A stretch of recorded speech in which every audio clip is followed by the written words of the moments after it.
Hello दोस्तों, बहुत बहुत नमस्कार। तो आज अपन बात करेंगे एक्सीलरेशन के ऊपर। सभी कोई ध्यान से देखेंगे, ठीक है।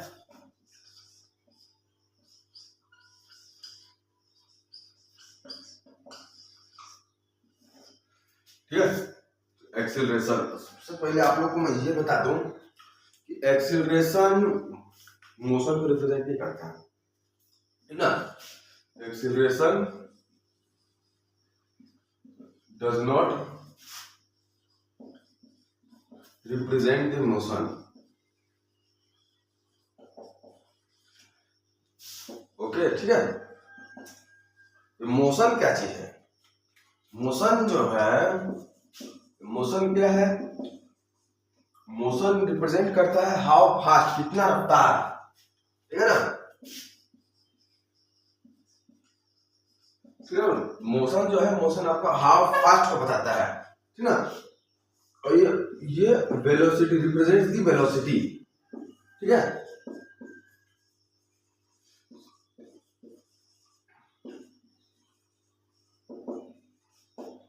ठीक है, ये आपका एक्सीलरेशन आ गया। जैसे और इसके बाद फिर अब इसका एक्सीलरेशन का करेक्ट डेफिनेशन क्या होगा, उसके बाद मैं भी आप लोग बताता हूँ।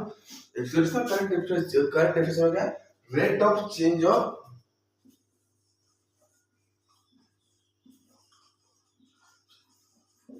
वेलोसिटी,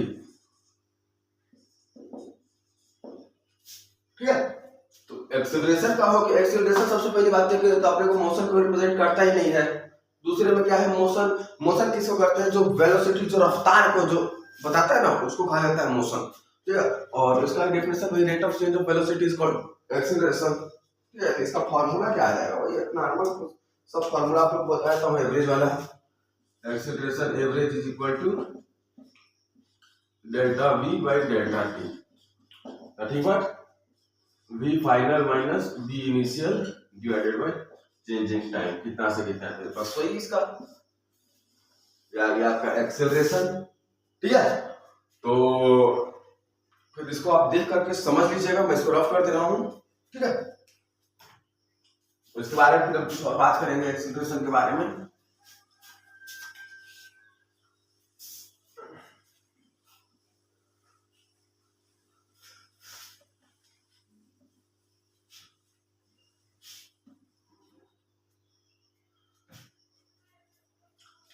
तो अब अपन बात करते हैं एक्सेलरेशन का, वही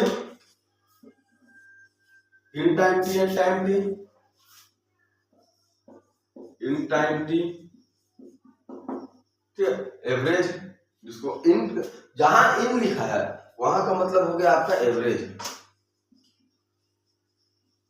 ठीक है। और उसका एट टाइम टी इंस्टेंटेनियस, तत्काल,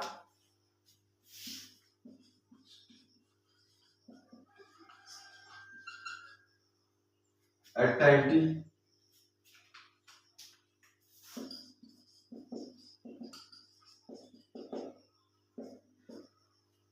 तो आपका इन टाइम टी में क्या फॉर्मूला होता है? वही एवरेज वाला फॉर्मूला जो भी आपने लिख करके दिखाया था। Acceleration average is equal to delta v by delta t. और इसके बाद फिर जो बताता हूं, ये जो है एक वेक्टर क्वांटिटी है। स्पेलिंग के ऊपर थोड़ा ध्यान मत दीजिएगा, हमारी थोड़ी स्पेलिंग कमजोर है। ये एक वेक्टर है, ठीक है। और इसका डायरेक्शन अलोंग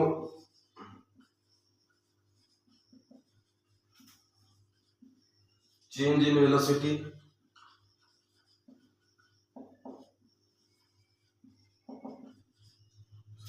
ठीक है। और इसके बाद इसका यूनिट वही सादा सा यूनिट है एक्सीलरेशन का,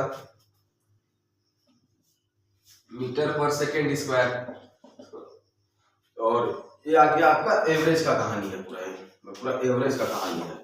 अब इंस्टेंटेनियस का बात करते हैं। इंस्टेंटेनियस में वही है, सादा सा सिंपल सा फंडा है अपना, डेरिवेटिव, ठीक है। तो आपका एक्सेलरेशन को अपन क्या लिख सकते हैं? dv by dt, change in velocity with respect to time, ठीक। फिर उसके बाद फिर जो है अपना rate of change of velocity, वही इसका एक बार लिख लेता हूं, चेंज इन वेलोसिटी ठीक है। और इसके बाद फिर क्या है, इसका डायरेक्शन किधर रहता है, डायरेक्शन अलाउड फोर्स,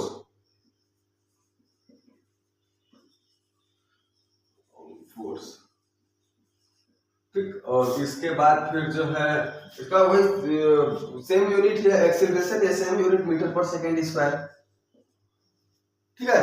तो इस टाइप से अपना ये फंडा आ गया। और इसके बाद फिर जो है अपना वेलोसिटी को एक्सेलरेशन को रिप्रेजेंट करने का एक और तरीका है डेरिवेटिव में, अभी आप लोग को दिखाता हूँ, उसको ध्यान से देखिए। और इसके बाद फिर जो है अपना एक्सेलरेशन को बताने का एक और फंडा है जिसको डेरिवेटिव के हिसाब से बताते हैं एक्सेलरेशन का। एक्सेलरेशन को अपन क्या लिख सकते हैं, v dv by dx। तो इसको अपन डिराइव करके देखते हैं कैसे होता है, कहाँ से आया है, कहाँ से। तो अपन एक्सेलरेशन को ऑलमोस्ट क्या लिखे थे, डेरिवेटिव के हिसाब से कैसे लिखते हैं, v dv by dt, ठीक है। और इसके बाद फिर जो है अपन इसमें क्या करते हैं, multiplied and divided by dx and dx, ठीक है। तो इसके बाद फिर जो है अपना dx by dt को क्या लिखते हैं, v, ओके। तो एक्सेलरेशन इज इक्वल टू अपना क्या आ जाएगा, इसे अगर dv by dx multiplied by v। तो अपना ये डिराइव हो गया यहाँ से यहाँ तक। ये तो अपना v आ गया, dv by dx यहाँ बच गया, उसको लिख लेते हैं। अपना एक्सेलरेशन इज इक्वल टू क्या आ गया, v dv by dx। आप लोग इसको देख करके समझ लेगा क्या है ना, इसको प्रॉब्लम सॉल्विंग के समय बहुत काम आएगा, आप लोग इसको ध्यान दीजिएगा, ठीक है। तो इसके बाद फिर आप लोग को इसमें एक और सिंपल सा चीज बताता हूँ, आप लोग इसको ध्यान दीजिएगा एग्जांपल के तौर पर। देखिए कभी भी वेलोसिटी जो है ना एक्सेलरेशन को रिप्रेजेंट नहीं करता है, तो आप लोग बता दिया। अगर मान के चलिए वेलोसिटी जीरो है, वेलोसिटी उसका वेलोसिटी जीरो है, लेकिन उसका एक्सेलरेशन 8 मीटर पर सेकेंड स्क्वायर से है, के हिसाब से है, ठीक है। तो ये अपना क्या करेगा, तो ये अपना ये केस अपना पॉसिबल है, ठीक है ना। ये केस जो है ना अपना पॉसिबल है at maximum height,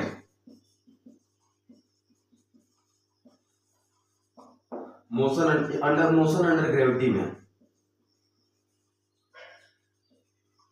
case possible है, ठीक है। तो क्योंकि वेलोसिटी जीरो हो जाए लेकिन एक्सेलरेशन कुछ रहेगा, ये अपना केस पॉसिबल है मोशन अंडर ग्रेविटी में, ठीक है। और उसके बाद फिर आप लोग को और एक चीज बताऊंगा मैं, कभी भी आपका there is no relation between velocity and acceleration. अपना जो है ना ये वेलोसिटी और एक्सेलरेशन का कोई रिलेशन ही नहीं है, but there is relation between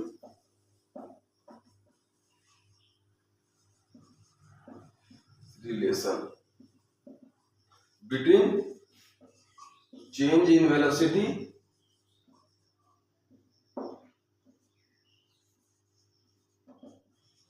and acceleration, ठीक है। तो इस चीज को आप लोग देख करके समझ लीजिएगा क्या ना, रिलेशन वेलोसिटी और एक्सेलरेशन का कोई रिलेशन नहीं है, लेकिन चेंज इन वेलोसिटी का एक्सेलरेशन से रिलेशन है। आप लोग इस चीज को ध्यान दीजिएगा, ठीक है। आप लोग इसको देख करके नोट कर लीजिएगा, समझ लीजिएगा।